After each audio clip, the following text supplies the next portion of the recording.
Hello students and welcome. Today we are going to discuss about the kinds of noun. We have different kinds of noun and today we are going to discuss one noun. First of all we have common noun. What is common noun?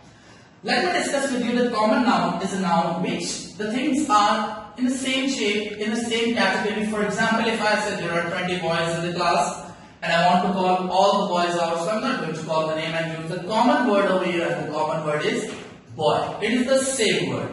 Same things or the same name or same word is used for something is called a common noun. For example, for all the girls we use the same word, it is girl.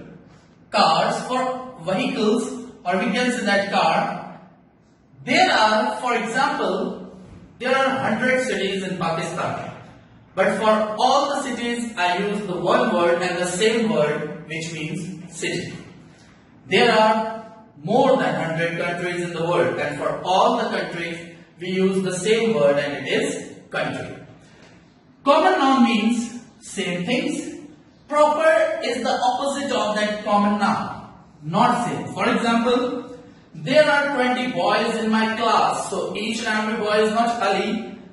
It means that not same. Somehow we have the name of the boy, someone is Ali, someone is Ahmad, and someone is Salman.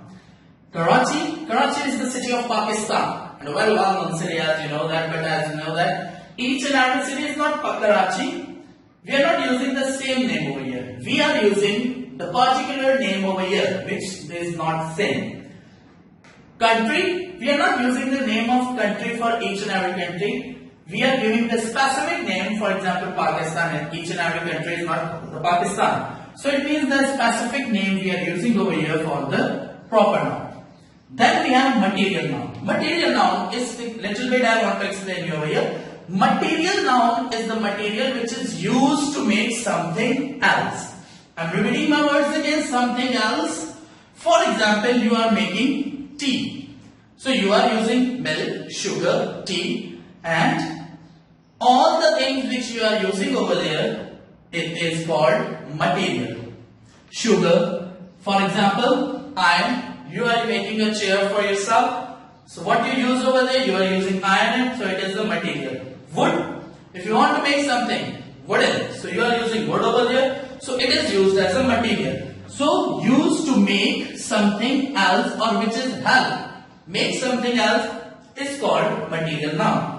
Abstract noun, we do not use any kind of sense on this thing. It can only be felt. You can only feel it. For example, happiness. So I am very happy today.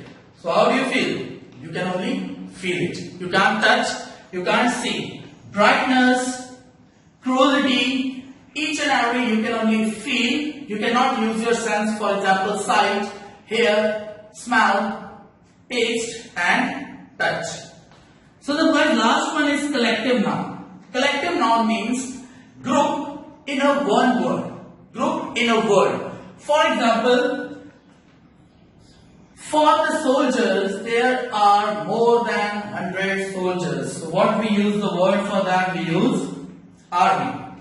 There are 11 players in Pakistani team. We do not say these are Pakistani players, we can say that this is Pakistani team.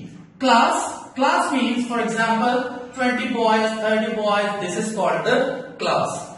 Gang, for example, group of boys or group of people is called the gang. So we are using the collective things in a one word, it is called the collective noun. So these are the kinds of noun which I have explained you. If you want to ask any question, you can. Thank you very much.